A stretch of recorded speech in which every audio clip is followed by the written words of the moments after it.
This presentation is about nomenclature, specifically for alkanes. Aliphatic means straight chain in general, so this specific PowerPoint is just on straight chain nomenclature of alkanes, which is one of the functional groups. Family, sort of, for organic compounds. So first, let's talk a little bit about the structure for alkanes. All alkanes are considered to be hydrocarbons because they're made up only of carbon and hydrogen.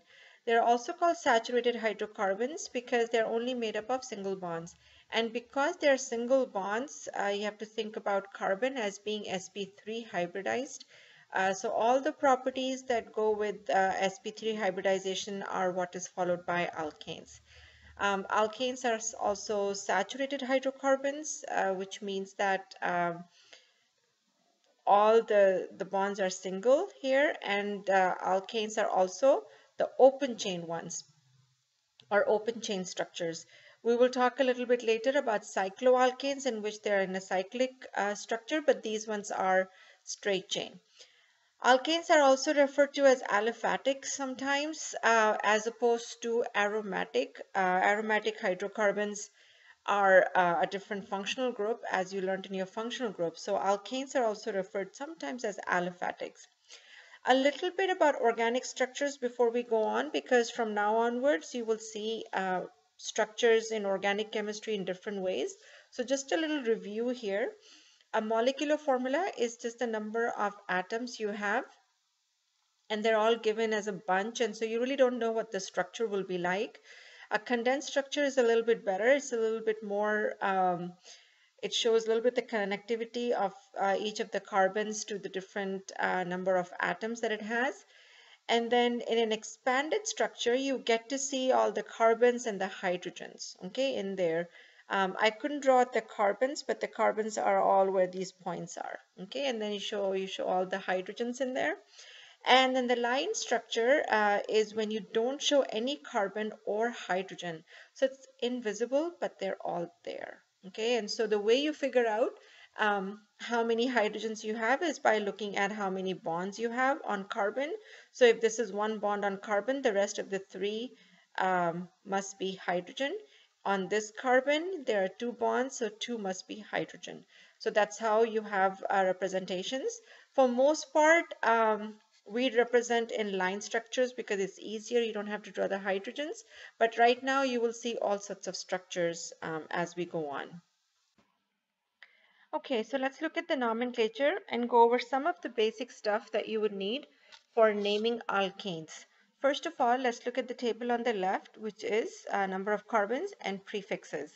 And the prefixes are really neat in organic chemistry because you can use any of these prefixes to indicate the number of carbons we have. Now remember, you have all these functional groups in organic chemistry, and all these functional groups have what we call homologous series. And in the homologous series, what you have is increments of carbon one by one by one. And so you can have a series going from 1 carbon to 24 carbons or even more. So there has to be a systematic way of knowing how many carbons you're dealing with, whether you're dealing with ketones or alcohols or alkenes.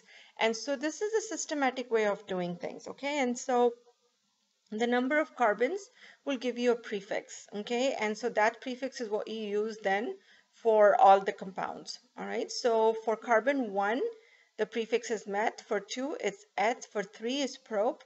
4 is but. 5 is pent.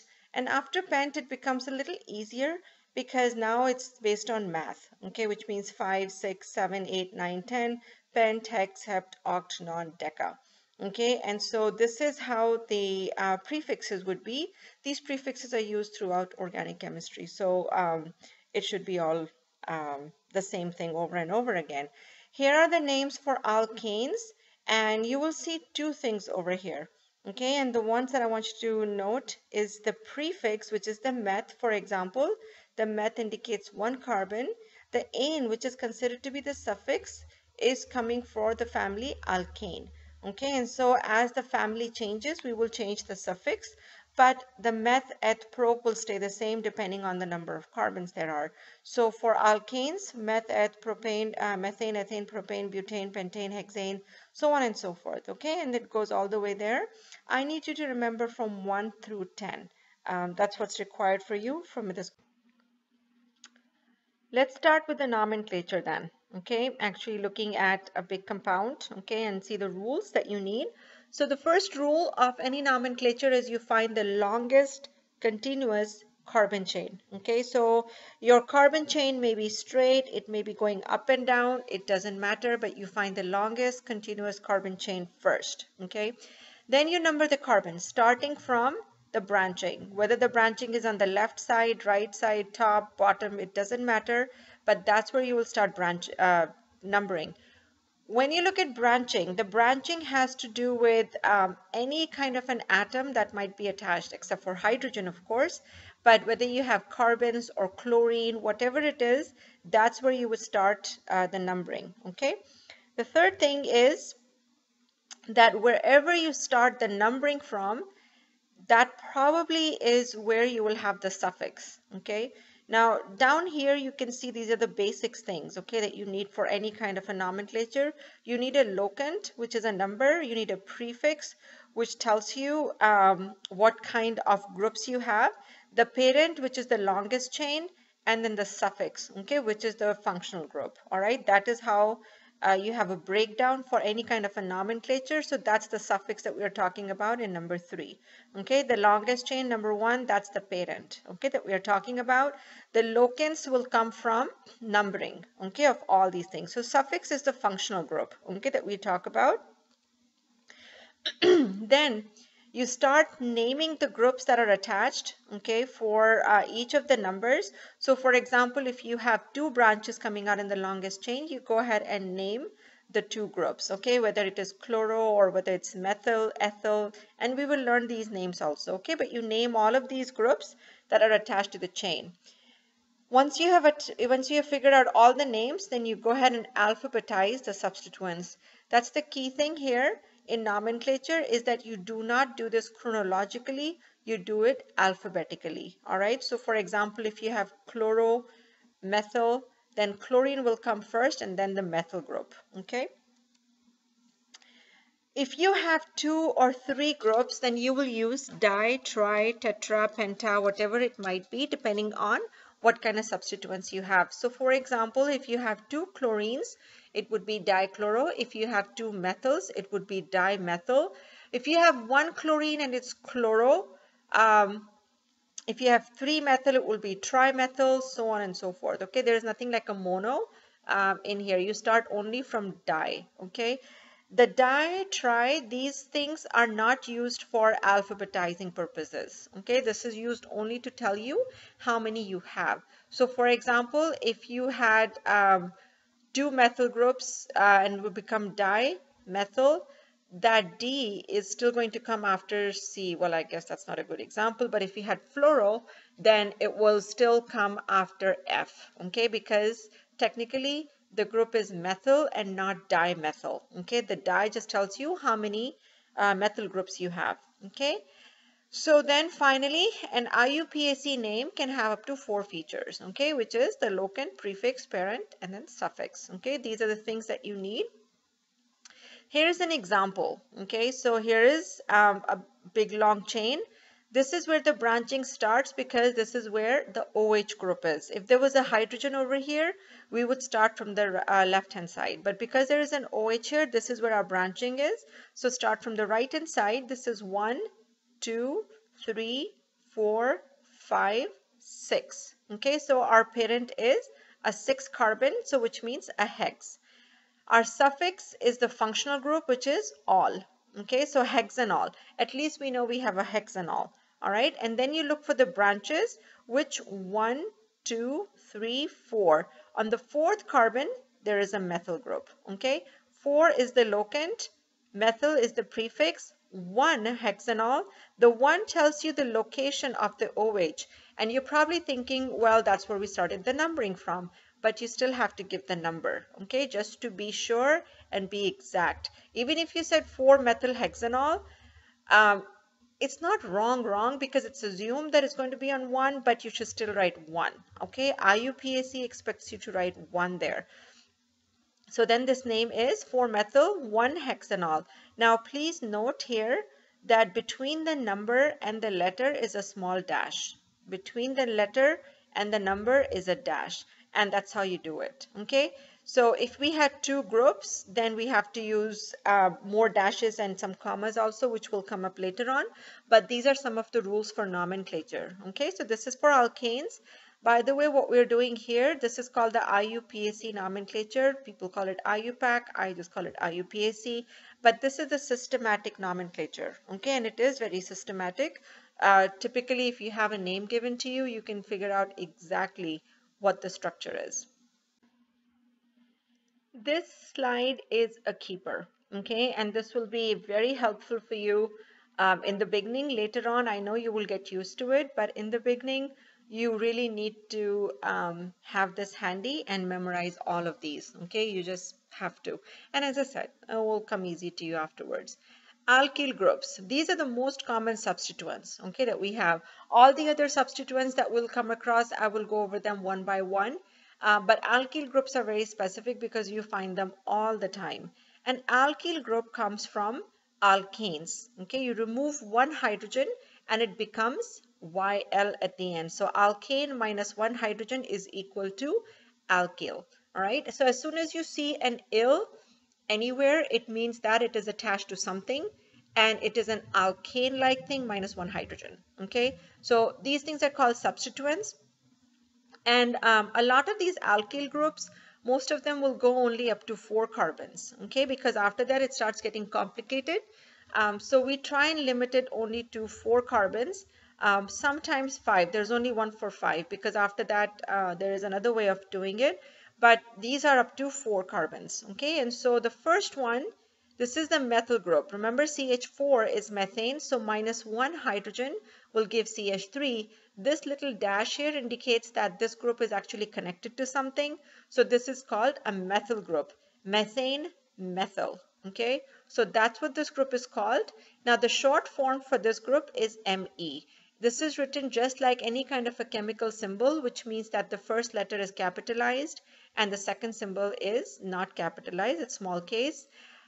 You will not find these abbreviations on the periodic table. Okay, so don't even look, or you can look if you want to, but you will not find them. Okay, that's the nice thing about these ones. So anyhow, this is the first one, methyl group, which is Me. The second one is ethyl group, which is Et.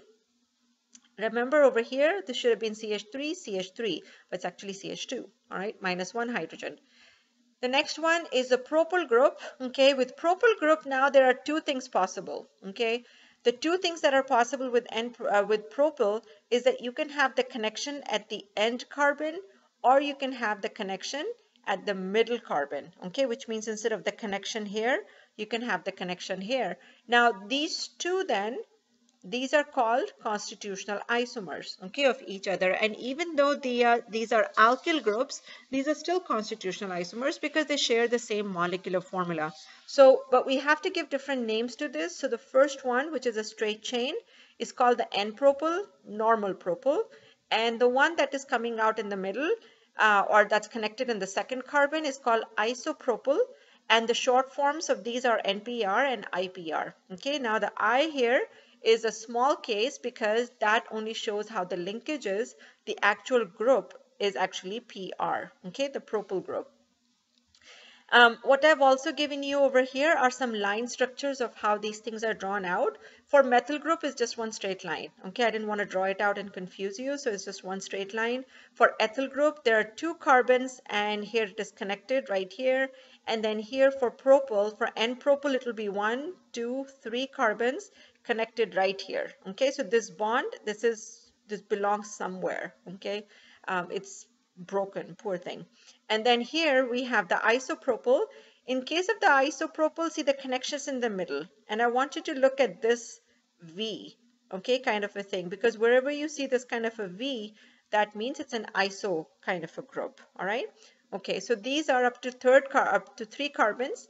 Now we go to the 4 carbons. Now since we have 4 carbons, we will have more isomers for this one. With propyl we had 2. With butyl we actually have 4 isomers. The first one is the normal butyl group, which is connected to the end. 1, 2, 3, 4. 4 carbons, which is connected somewhere. It's called N-butyl, normal butyl, NBU. This one is called secondary butyl, which in this case, or you can call it second, but secondary is the right name for it. And in this case, the bonding is actually on the second, which means the connection is on the second carbon. So here, this is what it looks like. Okay, this is called sec-butyl. And then you can take the sec-butyl, or actually you can take the N-butyl, and then move one of the carbons, and this gives us what we call isobutyl, IBU. And here look at the iso, the V. Okay, you can still see that. Now we still have 4 carbons. 1, 2, 3, 4. Okay, so we still have the 4 carbons here. So this is called the isobutyl group.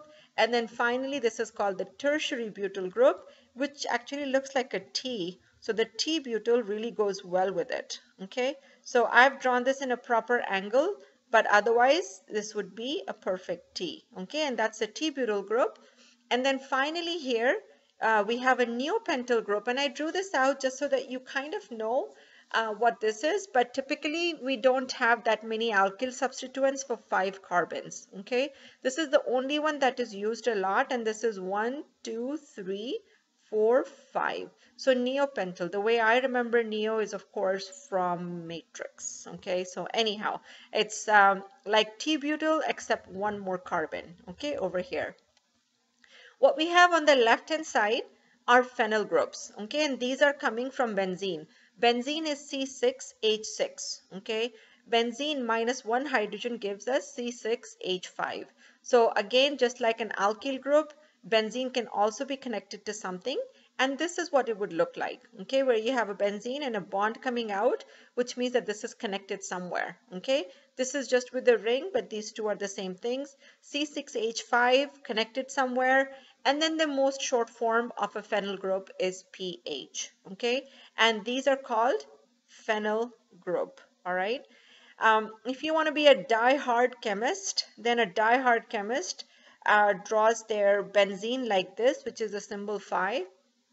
So phi H is benzene. So phi connected to something is phenyl group, and then AR, which is arene ring, is used only if the benzene ring has any kind of substituents.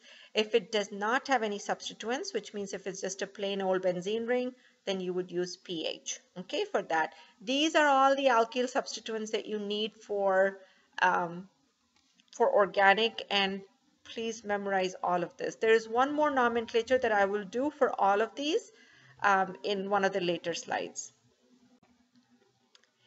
Now for some simple nomenclature, okay, we'll take it step by step now that you know the basics, okay, of everything.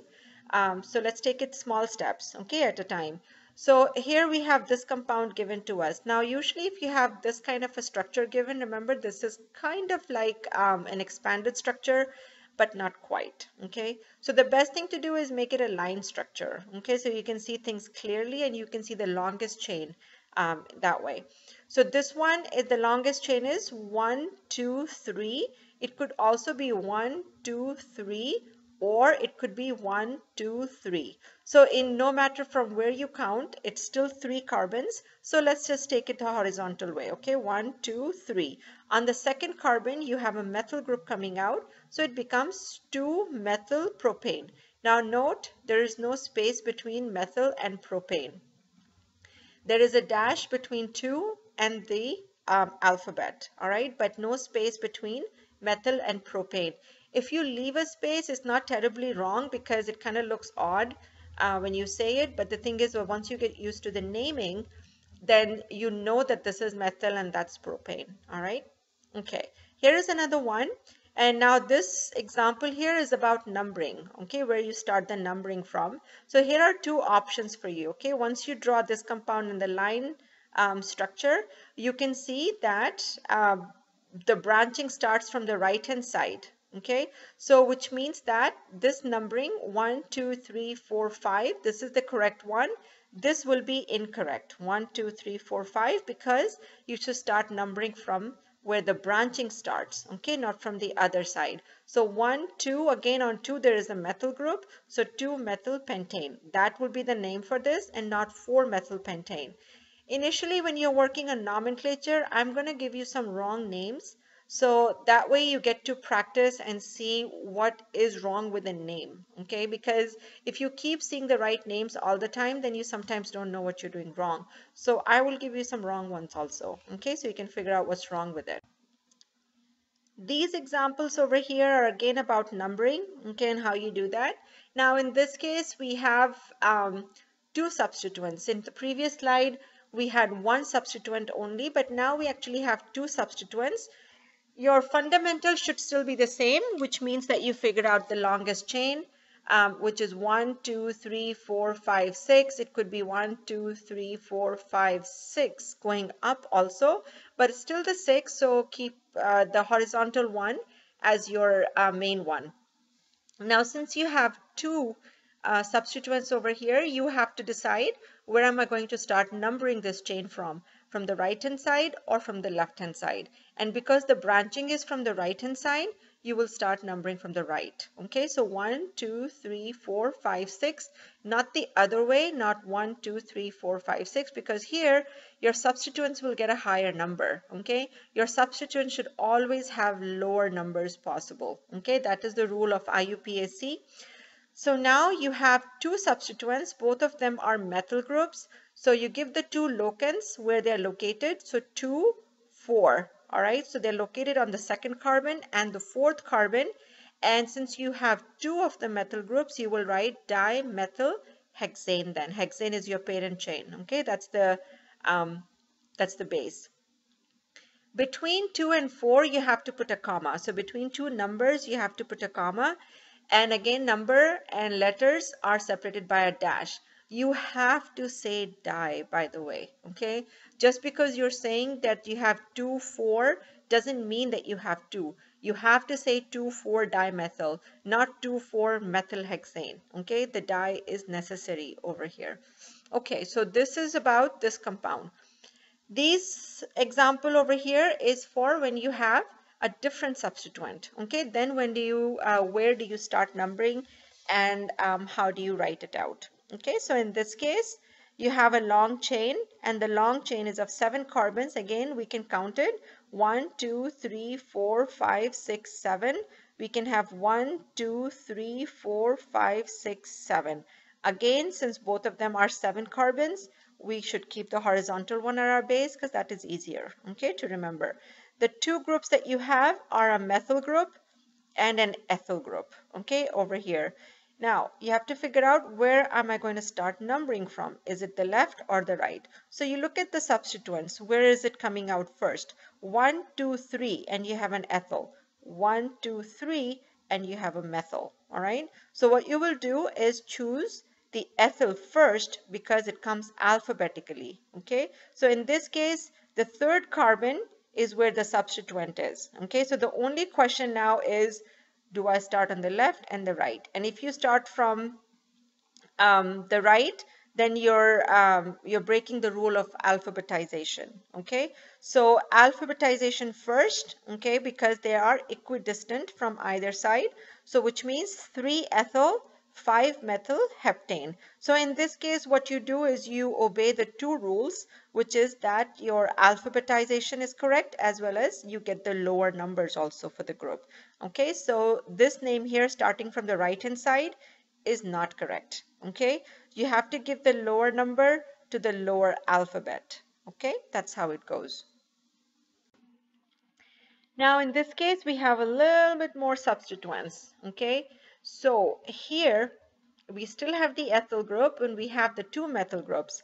But see, in this case, the ethyl group is on the third carbon, whereas our two methyl groups are on the second carbon. So we have to give this one preference, okay, because we have two branching going on the left side. So this will take preference now, okay. If you had two branching going on over on the third carbon, then you will still give the preference to the ethyl. Okay, but because it's on the second one, you will give preference to carbon number 2. Okay, so then you number from the left hand side 1, 2, 3, 4, 5, 6. On the second carbon 2, 2 dimethyl. So even if you have the same number, you have to say it twice. You have the same group, you still have to say it twice, dimethyl. Okay, so make sure that you do that. And then of course on the fourth carbon we have the ethyl. The ethyl will come first, not the di, because remember di is only a quantity. It is not the name of the substituent. The substituent is still methyl, so alphabetically speaking, ethyl will come before methyl. Okay, the di again, remember, is just a number. All right, so again 4-ethyl-2, 2-dimethylhexane. Okay, that would be the most lovely name of this compound, and this is IUPAC name. And so if you have more substituents, you have larger compounds, then the name gets larger and larger. That's how it becomes. Here are some common names that you can look at, and usually you will not encounter them. Butane is a common name, of course. Butane is the IUPAC for 4 carbon, but if you have a branching going on, which if you remember it was 2-methylpropane, this is also called isobutane. With pentane, there is the isopentane, which remember is the V over here, that's the isopentane, and then the neopentane, okay, which gave us the neopentyl group. So these are some of the common names. Maybe you will see them, maybe you won't. I don't give them on the exam. I usually prefer the IUPAC name, okay? So don't have to worry about it for me. Here are some more examples, okay, for you to look at. I will not go through all of them, but look at all of these and see if you have any trouble, or if you're encountering anything that you don't understand, then I can help you out, okay, because we will do this in class. So look at the numbering, look at the long chain, and how it goes. This is quite twisted, which is kind of what I do to you. I'm sorry for that, but this is how compounds usually are once they get larger and larger. So again, the fundamental is finding the long chain first. Once you have the long chain, then you start numbering from the closest to the branching, okay, and then you identify all the substituents, okay. So that's kind of what you have to do. So in any case, look at this yourself and then let me know if you have any issues. Classification of carbons and hydrogens. This is also an important part of organic, is to understand how things are connected. I've been talking to you about constitutional isomers and how connectivity is the most important thing. And here again, connectivity makes a big difference. Okay. So if you have a carbon bonded to just one carbon, that is called a primary carbon. And a primary hydrogen is one that is bonded to a primary carbon. Simple as that. A secondary carbon is bonded to 2 other carbons, and a secondary hydrogen is bonded to a secondary carbon. Okay, I will not say that again. It gets repetitive. Okay, so you understand that. Anyhow, tertiary carbon is the one that is bonded to 3 other carbons, and a quaternary one is that is bonded to 4 other carbons. So here, let's look at this one. So for example, this red one, this pink one over here, this is bonded to just 1 carbon and therefore it's primary. This carbon now is bonded to 2 carbons. It doesn't matter what kind they are. It doesn't really matter. It could be a long chain, short chain, who cares, all right? But the important thing is it's bonded to 2 carbons, and so that's all that matters. That's what makes it secondary. Tertiary is when you have 3, and quaternary is when you have 4, okay?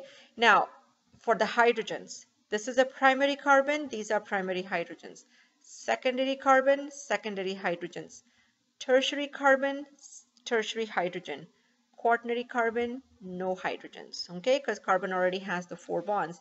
Now, we talk about the hydrogens here, but groups can be the same way. So for example, if there's a chlorine on here, that chlorine can be tertiary. If there is an OH over here, a hydroxy group, an alcohol group, then that alcohol will be secondary, and so on and so forth. So that's the secondary, the primary, all of these are coming actually from the connectivity of the carbon, okay, of what that carbon is connected to. So here's an example, okay, of this kind of a compound. You should be able to see this from a condensed structure, but if you're not, then you should go ahead and expand the structure so you can clearly see what kind of hydrogens we have. So here, the first carbon, this is all the pink hydrogens. These are all primary. This is a secondary carbon because it's connected to 2 carbons. This carbon here is connected to 1, 2, 3, and so it's tertiary. This carbon is primary because it's connected to only 1. And then this carbon is primary because it's connected only to 1. This is connected to many others, and that does not matter. When you're looking at this one carbon, just focus on that, okay, and see what it is connected to. And then, of course, the corresponding hydrogens. All the pink ones are the primary because those are the primary carbons, and the blue ones are the secondary because this is a secondary carbon. This is a tertiary hydrogen.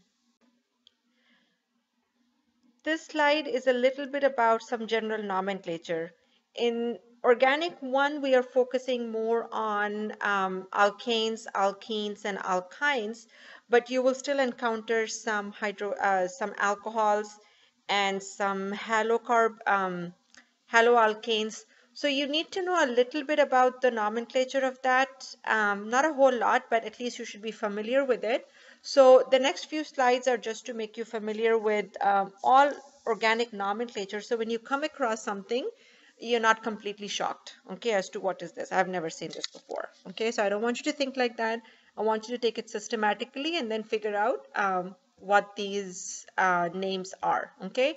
So again, the prefix tells us the number of carbons, infix tells us the nature of carbon-carbon bonds, and the suffix tells us the class of the compound. Now, this is not as different from what we were talking about before. Now, this is getting a little bit more complicated. Okay, that's all there is to it. So anyhow, when you have something like an ane infix, that means you have single bonds, ene, double bonds, ine, you have triple bonds, okay, in there. Could be one or more. You can't tell unless you look at the name of it, okay? But just the base name will give you an idea, okay, of what's going on. The suffix will tell you what kind of a class of compounds you're talking about. So methane, since it's ending in E, it's a hydrocarbon. Methanol would be an alcohol. Methanol would be an aldehyde, and then amine, ketone, and so on and so forth. Okay, so if you keep it systematic, it's not really very hard to do. Okay, that's organic nomenclature, very systematic. Here are some examples for the nomenclature then. And again, these are just a general idea. So when you look at a structure, you're not completely shocked. Okay, so here we have propene.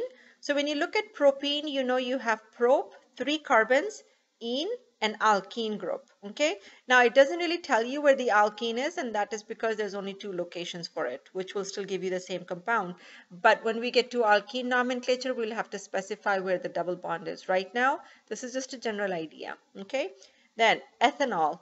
Eth tells you that you have 2 carbons, and the ol tells you that you have an alcohol group. Okay, so here's the structure, CH3, CH2, OH.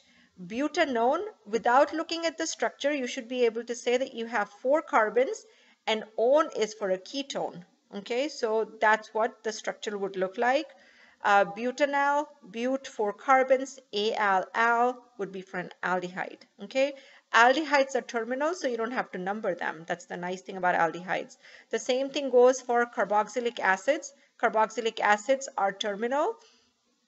And so for pentanoic acid, you know you have pent as in 5 carbons, and then oic acid tells you that you have a carboxylic acid. Cyclohexanol, okay, cyclo is a cyclic, which you're going to do in the next slide. It's a cyclic compound. Hex means that you have 6 carbons, and all means that you have an alcohol somewhere. Ethine, eth, eth, tells you that you have 2 carbons. Ine tells you you have a triple bond. Ethanamine, okay, eth, 2 carbons, amine, and amine group. Okay, it's usually as simple as that.